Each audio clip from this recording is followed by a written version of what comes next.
তোমরা সবাই কেমন আছো? আশা করছি ভালো আছো। আমিও খুব ভালো আছি। Welcome to Bengali blogger Sonali. Welcome একটা নতুন ভিডিও নিয়ে। আজকে আমি ভাইফোঁটা কালকে আমাদের হয়ে গেছে। আজকে ভাইফোঁটার পরের দিন আমাদের খাওয়া দাওয়া হয়, সেই জন্য কি কি আয়োজন করেছি তোমাদের দেখাই। বেশি কিছু করব না, বিরিয়ানি করব আর চিকেন কারি করব। অনেকদিন পর বিরিয়ানি করতে চলে এসেছি আবার। আগে তো প্রায় দিনই বিরিয়ানি হতো, পুজোর সময় হতো। এবারে আর দুর্গা পুজোয় মাংস আনিনি আর খাওয়াও হয়নি। আমার বিরিয়ানি ভাতটা করা হয়ে গেছে। এবার আমি আলুটা ভেজে নেব। আর এখানে মাংস নুন হলুদ একটু সামান্য লঙ্কা গুঁড়ো দিয়ে মেখে নিয়েছি, এটা ভেজে নেব। তো তোমার চলো দেখাই। আমার বিরিয়ানির যে ভাতটা হয়ে গেছে। আর এখানে দেখো, এটা হচ্ছে কারি করব, লেগ পিস আছে। আর বিরিয়ানি করার জন্য এখানে দই রয়েছে। আর এইখানে দেখো বিরিয়ানিতে যে মাংসটা দেবো সেটা রয়েছে। তা চলো আগে প্রথমে আমি আলুটা ভেজে নেব, তারপরে আমি এই দুটো মাংসটাকে ভাজবো, ভেজে নিয়ে তারপরে রান্না করব। তা চলো বন্ধুরা, গোটা ভিডিওটা স্কিপ না করে দেখতে থাকো, আশা করছি ভালো লাগবে। আর ওখানে পেঁয়াজও আমার কাটা আছে, পেঁয়াজ রসুন আদা সব কিছু রেডি করে নিয়েছি। রেডি করে তোমাদের কাছে এলাম। আর ঘরের যাবতীয় কাজও সারা হয়ে গেছে আমার। শাড়িও পরে নিয়েছি, আর প্রতিদিন তো নাইটি পরি, আজকে একটু শাড়ি পরলাম। তা চলো প্রথমে আলুটা ভেজে নিই। আমি তেলের মধ্যে আলুগুলো সব দিয়ে দিলাম। আলুগুলো ভাজা হয়নি, মাংস ভাজাও আমার হয়ে গেছে দুভাগে, এটা কারির জন্য। আর এইখানে আলু ভাজাটাও হয়ে গেছে। আর এটা হচ্ছে বিরিয়ানির মাংসটাও ভাজা হয়ে গেছে। এবার প্রথমে পেঁয়াজের যে পেরেস্তাটা বানাবো সেটা আগে ভেজে নিচ্ছি, তারপরে আমি বিরিয়ানিটা আগে করবো, তারপরে চিকেন কারিটা করবো। পেস্তাটা ভেজে তুলে রাখবো, লাল লাল করে ভেজে নিতে হবে, ভেজে আলাদা বাসনে তুলে রাখতে হবে।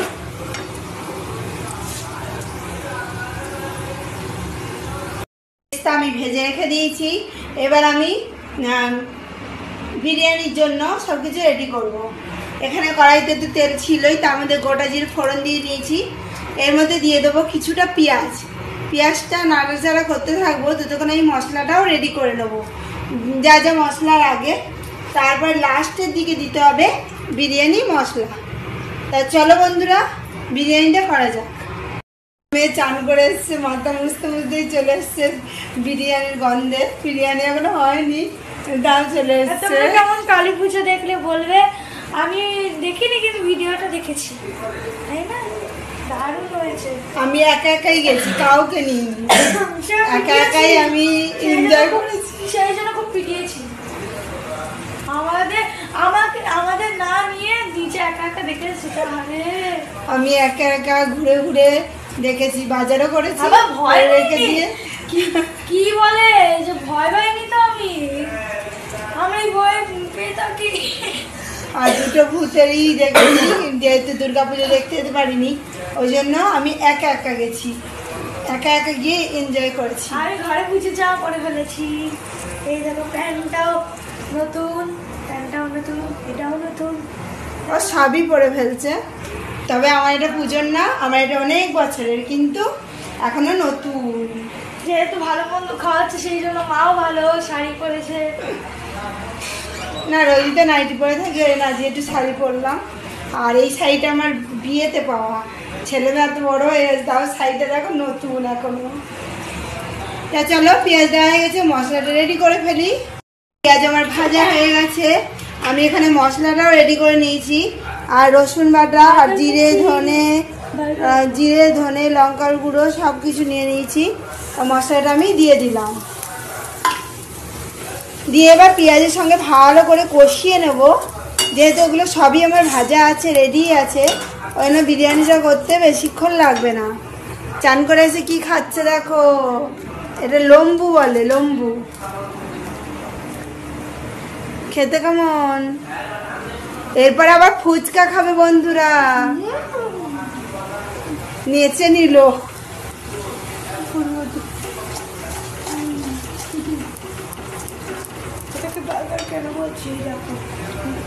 ওই জন্য রসুনের গন্ধ বেরিয়ে গেছে, দারুণ একটা স্মেল বেরোচ্ছে বন্ধুরা। আমার রসুনের গন্ধ দারুণ লাগে। বেশি রসুন বাটাটার গন্ধ, রসুন কুচিয়ে দিলে দেখবি অতটা গন্ধ ছাড়ে না, বেটে দিলে দারুণ একটা স্মেল আসে। একটু কিছুক্ষণ আমি ভাজা ভাজা মশলাটা কষিয়ে নেবো। মশলাটা কষানো হয়ে এসছে, তেল ছেড়ে দিয়েছে। আমি এবার এর মধ্যে মাংস ভাজাগুলো দিয়ে দেবো। আমি খেয়েছি, আর খাবো না, আর খাবো না, ভাল লাগেনি। ভাজা মাংসগুলো দিয়ে দেবো যাতে নুন ঝাল সব ঠিক মতো ঢোকে, সেই জন্য, নাহলে তো ভালো করে কষানো যাবে না। আর পেরেস্তাটা রেখে দেবো, লাস্টে দেবো। আলুগুলোও একবার আমি দিয়ে দিলাম, দিয়ে আমি ভালো করে নেড়ে চেড়ে কষিয়ে নেবো। ওই যে গরম ধোঁয়াটা বেরোচ্ছে না, সেন ক্যামেরা আসছে। দেখো বন্ধুরা, কষাচ্ছি, কষাতে কষাতে আমি এর মধ্যে দিয়ে দেবো দই, আর একটু জল নিয়ে আসবো, জল না হলে তো কষানো যাবে না। দেখো বন্ধুরা, আমি এরপর দই দিয়ে দিলাম। কষাতে কষাতে ভালো করে দই আর মশলা ভালো করে আমি কষিয়ে নেব, যতক্ষণ না চারিদিক দিয়ে তেলটা ছেড়ে আসছে ততক্ষণ অবধি কিন্তু কষাতে হবে। একটু ঢাকা দিয়ে দিলে ভালো হবে। এতে কিন্তু আমি সামান্য একটু জল দিয়েছি, তাতে যেমন কতটা জল হয়ে গেছে।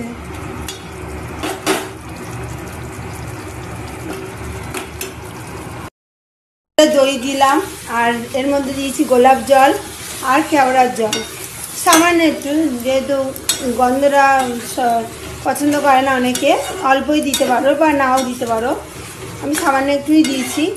তা চলো, ভালো করে আমার কষানো হয়ে গেছে, দেখতেই পাচ্ছ। আর খুবই অল্প অল্প মশলা দিয়ে রান্না হয়েছে। আর এর মধ্যে পরিমাণ মতো আমি কি করব, জল দিয়ে দেবো, আর একটু জল দেবো মাংসগুলো সিদ্ধ হওয়ার জন্য। মাংস আলু ভালো করে সিদ্ধ হয়ে যাবে, দিয়ে তারপরে তো বিরিয়ানিটার সঙ্গে মিশাতে হবে। তা চলো আর একটুখানি জল দিয়ে দিই। দেখো বন্ধুরা, পরিমাণ মতো আমি জল দিয়ে দিয়েছি। এবার এটা ঢাকা দিয়ে দিলাম কিছুক্ষণের জন্য। ফুটে ঝোলটা যে একটু গাঢ় গাঢ় হয়ে আসবে, তখন বিরিয়ানির জন্য ওটা তৈরি হয়ে যাবে। তারপর আমি চিকেন কারিটা করে ফেলবো। তা চলো 5 থেকে 6 মিনিটের মধ্যে আবার আসছি। বিরিয়ানির জন্য মাংস রেডি হয়ে গেছে। আর এখানে দুভাগে আমি চালটাকে ভাগ, আমি দুই দিকে ভাতটাও রেডি করে নিয়েছি। এদিকে কিছুটা নিয়েছি, এদিকে কিছুটা নিয়েছি, নাই নাড়তে পারবো না। এবার আমি মাংসটা দুভাগে ভাগ করে নেব। বন্ধুরা, আমি এখানেও মাংস নিয়ে নিয়েছি আর এখানে মাংস নিয়ে নিয়েছি। এবার ভালো করে মিশাতে হবে, মিশিয়ে নিয়ে তারপর পেরেস্তাগুলো উপর দিয়ে ছিটিয়ে দিয়ে দারুণ একটা দেখতে লাগবে। যেহেতু ফোনটা আমি ধরে করতে পারছি না, সে না হয়ে গেলে তারপর তোমাদের দেখাবো। হ্যাঁ, দেখি ওইদিকে রাখতে পারি নাকি। দেখো বন্ধুরা, এইভাবে ঠিক নাড়াবো, উপরের ভাতটা নিচে, নিচের ভাতটা উপরে, এরকম করে গোটা মাংসটা মিশিয়ে দেবো। তাহলে তো বিরিয়ানি মশলা আছে, ওটা দেবো, ওটা তো এখন দিইনি, এরপরে দেবো, দিয়ে ওটা আবার মিশাবো। মেয়ে দেখো দাঁড়িয়ে আছে। এবার ওপর দিয়ে বন্ধুরা পেরেস্তাটাও আমি ছিটিয়ে, আমাদের ঘরে গান হচ্ছে, আজকে দিনটা পুরো জমেই যাবে জানো বন্ধুরা। ভালো করে পেরেস্তাটাও মিশিয়ে দিলাম। আর নুন সব ঠিক মতো দিতে হবে, নাহলে তো ভালো লাগবে না খেতে। বিরিয়ানি, ফুচকা, ও অনেকদিন পর আবার বিরিয়ানি করলাম। আমাদের ঘরে গান হচ্ছে আর জমে যাচ্ছে। 14 মিনিট হয়ে গেছে, অফ হয়ে গেছে। এবার কারিটা বসাবো, বিরিয়ানিটা হয়ে গেল। বিরিয়ানি মশলাটা দিয়ে দেবো, ঝুড়ো ঝুড়ো, একদম ঝুড়ো ঝুড়ো করেছি বন্ধুরা। আর পেরেস্তাটাও মেশানো হয়ে গেছে। এবার ওইটা ভালো করে মিশিয়ে নেবো, তারপরে বিরিয়ানি মশলা দুটোতে দিয়ে দেবো। এটাকে এবার মিশাবো, এটা যেহেতু নেড়ে মিশাতে পারবো না, ওই জন্য এটা এইরকম ভাবে মিশাবো। একটা ছাঁচা নিয়ে নিয়েছি, ছাঁচা দিয়ে ভালো করে মিশিয়ে নিচ্ছি। এই এরকম একটা জিনিস হাতা দিয়েও মিশাতে পারো, যে কোনো কিছু দিয়েই মিশানো হয়।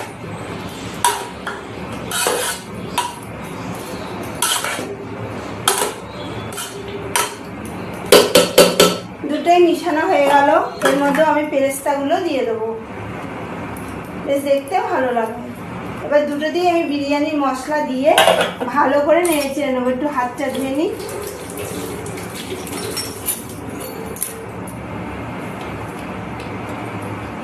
বিরিয়ানি মশলা নিয়ে আমি চলে এসেছি।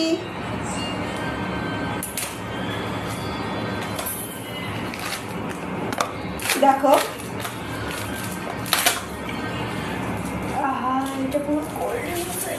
এলে মুছে নে তো, তেরান্দা দিয়ে পড়ে গেল,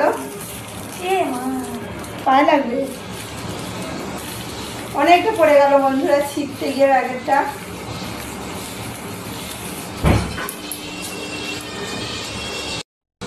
দেখো বন্ধুরা এবার দুটো দিয়েই মশলাটা আমি ছিটিয়ে দেবো।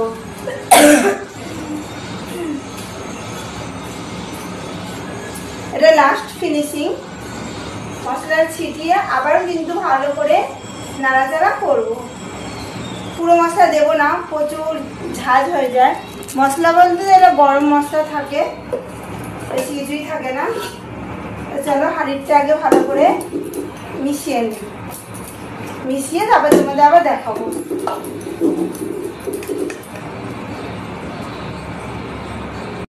বিরিয়ানি হয়ে গেছে, আর কেমন হয়েছে তোমরা অবশ্যই কমেন্টে জানিও।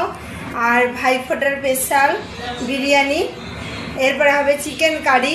চাপিয়ে দেবো এক্ষুনি, বিরিয়ানি চাইছে ছেলে মেয়ে, ওদের আগে দিয়ে দিই, তারপরে চিকেন কারিটা করবো। চিকেন কারির জন্য কড়াই চাপিয়ে গোটা জিরে ফোড়ন দিয়ে আমি পেঁয়াজ দিয়ে দিয়েছি। পেঁয়াজটা ভাজা ভাজা হয়ে গেছে, এর মধ্যে আমি একটা টমেটোও দিয়ে দিয়েছিলাম। আর এখানে একটু সসও নিয়েছি, আর জিরে গুঁড়ো, ধনে গুঁড়ো, লঙ্কার গুঁড়ো, নুন, হলুদ, যেমন যা মশলা দিই সেই মশলাগুলোই নিয়েছি। আর মশলাটা আমি এই পেঁয়াজের মধ্যে দিয়ে দেবো। পেঁয়াজগুলো যেহেতু ভালো করে ভাজা আমার হয়ে গেছে, মশলা দিতে কোনো অসুবিধা নেই। আর বাটিটার মধ্যে একটু জল নিয়ে নেবো। এখানে বাটিতে আমি আগেই জল রেডি করেছিলাম, আর মশলা বাটিতে জলটা নিয়ে নিলাম।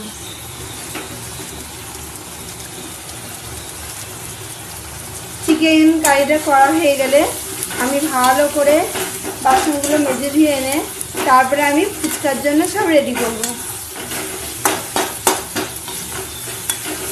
দেখো ভালো করে পেঁয়াজ, রসুন, সব কিছু, আদা সব ভালো করে নেড়ে চেড়ে নেবো।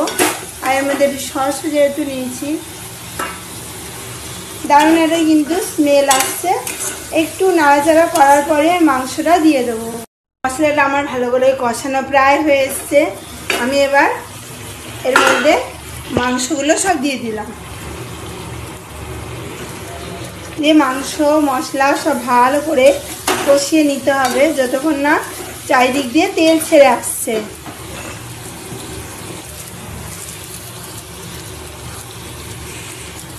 বন্ধুরা চিকেন কারিটা কষাচ্ছি 2 থেকে 3 মিনিট ধরে। আর যত ভালো করে কষাবো তত ভালো করে কিন্তু স্বাদটা হবে। আর দেখো এখানে লেগ পিস আছে দুটো,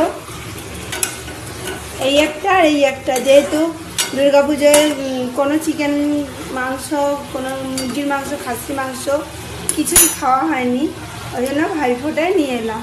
একটু বিরিয়ানিও করব আর একটু কারিও করব, তাই জন্য 1 কেজির মতো নিয়ে এসেছিলাম আর দুটোতে দিলাম।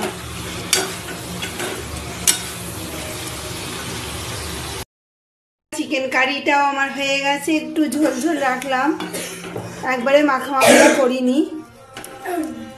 এবার পাত্রে ঢেলে নেবো। আর বিরিয়ানি কেমন হয়েছে বল? দারুণ হয়েছে, তোমরা এবার ট্রাই করে দেখো, খুব দারুণ লাগবে। আমি আর কিছু বলবো না, চলো চল চিকেন কারিটা ঢেলে নিই, দিয়ে বাসনগুলো সব মেজে আবার ফুচকার জন্য রেডি হতে হবে। পিস দেখো বন্ধুরা, আরো জিভে জল চলে। বন্ধুরা বাসন কোসন মেজে চলে এলাম আবার ফুচকা রেডি করতে। গ্যাস থাল মুছে সব রেডি করে রেখে গেছিলাম। আর আলুটাও সিদ্ধ চাপিয়ে গেছিলাম, আলু, মটর, ছোলা এগুলো সিদ্ধ চাপিয়ে আমি বাসন মাজিয়ে গেছিলাম। বাসন টাসন মেজে এলাম, এসে কড়াই উনানে চাপিয়ে দিয়েছি। আর এদিকে সব কিছু রেডি করে নিয়েছি, চলো তোমাদের দেখাই। এদিকে দেখো এখানে আলু, মটর, পেঁয়াজ, কাঁচা লঙ্কা, এখানে ভাজা মশলা দেবো, এখনো দেওয়া হয়নি। আর এখানে দেখো তেঁতুল ভিজিয়ে রেখেছি, তেঁতুলটাও গুলে নেবো। আর এখানে হাঁড়িটা নিয়ে নিয়েছি, আর ফুচকাগুলো ভেজে ভেজে এই হাঁড়ির মধ্যে রাখবো অনেকগুলো ফুচকা। তাই চলো, তেলটাও মানে গরম হয়ে গেছে, দেখা যাক। প্রথমে একটা দিয়ে দুটো দিয়ে দেখবো তেলটা গরম হয়েছে নাকি। না, এখনো তেলটা গরম হয়নি, তবে হচ্ছে। আর ভাজা মশলাটাও রেডি করে নিতে হবে। এক হাঁড়ি ফুচকা হয়েছে, আবার এখানেও হচ্ছে, আর এখানে আছে। আরে বিরিয়ানি খেয়ে আবার চলে এসেছে ফুচকা খেতে। আজকে জমিয়ে যত খুশি খাও, আজকে চলে চলো যত খুশি খাও, তাই না? আজকে তো আমরা ফুচকা কি করে চারজনা খাওয়াবে? দেখো বন্ধুরা, বলের মতো ফুলে ফুলে উঠবে। একসাথে অনেকগুলো দিচ্ছি, আর ভালো লাগছে না। কখন রান্নাঘরে এসছি, এখনো পর্যন্ত যেতে পারিনি রান্নাঘর থেকে। দেখো বল হয়ে যাবে। তিনটে না দুটো নিয়ে গেল। দেখো কি সুন্দর বল হয়ে গেছে। বল খেলবি নাকি? কি সুন্দর গোল গোল বল। এরকম ভেজে নেবো। আর আলুর পুরটা বানাতে এখনো একটু বাকি আছে, ভাজা মশলাটা এখনো আমার হয়নি। তুমি যে বলছো ওটা হলে ওই দোকানে ছোট ছোট ফুচকা দেয়, ঘরেও তো এক একটা ছোট ছোট হচ্ছে। ওগুলো ভাজা হচ্ছে না, ছোট হয়ে যাচ্ছে। আবার বলের মতো করে যাচ্ছে। হ্যাঁ, বলের মতো গোল গোল বল। আর এই কটা আছে, ভাজা হয়ে গেলে আবার ভাজা মশলাটা রেডি করে নেবো। ভাজা মশলা আমার হয়ে গেছে। আমি ভাজা মশলা বলতে জিরে গুঁড়ো, ধনে গুঁড়ো আর লঙ্কার গুঁড়ো এগুলো একটু কড়াইতে ভেজে নিয়েছি। সেটাই ভাজা মশলা, দারুণ একটা স্মেল আসছে। আর এইখানে দেখো টক জলের মধ্যেও কিন্তু এবার আমি ভালো করে এটা মাখবো। এই ফুচকাগুলো যেহেতু ফোলেনি, সেজন্য আমি এর মধ্যে দিয়ে মেখে নেবো। বেশ চুমুর টাইপেরও খেতে হবে, আর বেশ ভালোও লাগবে। তা চলো, টমেটো নিয়ে ভালো করে মাখা যাচ্ছে না, ভালো করে মেখে নিয়ে তেঁতুল জলটা গুলে নিই ভালো করে, দিয়ে আবার আসছি। দেখো বন্ধুরা, আমি আলুর পুর ঠুর দিয়ে ফুচকাটা সাজিয়ে নিয়েছি। এবার টক জলে চুবাবো আর খাবো। এবার আমি টক জলে চুবাবো আর খাবো। আর সবাই খাচ্ছেন। এক হাঁড়ি আর বাটির ফুচকা সব শেষ।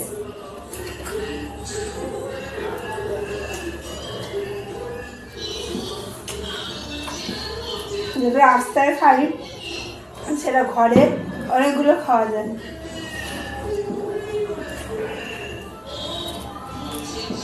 ফুচকা খেয়ে একবার রাতের খাওয়া হয়ে গেল। তা বন্ধুরা, আজকের মতো ভিডিও আমি এখানেই রাখছি। আমার ভিডিও যদি ভালো লেগে থাকে অবশ্যই চ্যানেলটা সাবস্ক্রাইব করবেন, লাইক কমেন্ট শেয়ার করতে ভুলবেন না। আর ভাইফোঁটার দিন কি কি রান্না করলাম সেটাও তোমাদের কাছে শেয়ার করলাম। অনেকদিন পর বিরিয়ানি করলাম, আর রাতে মেয়ে বায়না করছিল ফুচকা খাবে, তাই সেটাও অনেকদিন পর করলাম। তা বন্ধুরা, আজকের মতো রাখছি। কাল আবার নতুন ভিডিও নিয়ে খুব শীঘ্রই আসছি। সুস্থ থাকবে, ভালো থাকবে, সবাইকে ভালো রাখবে। বাই।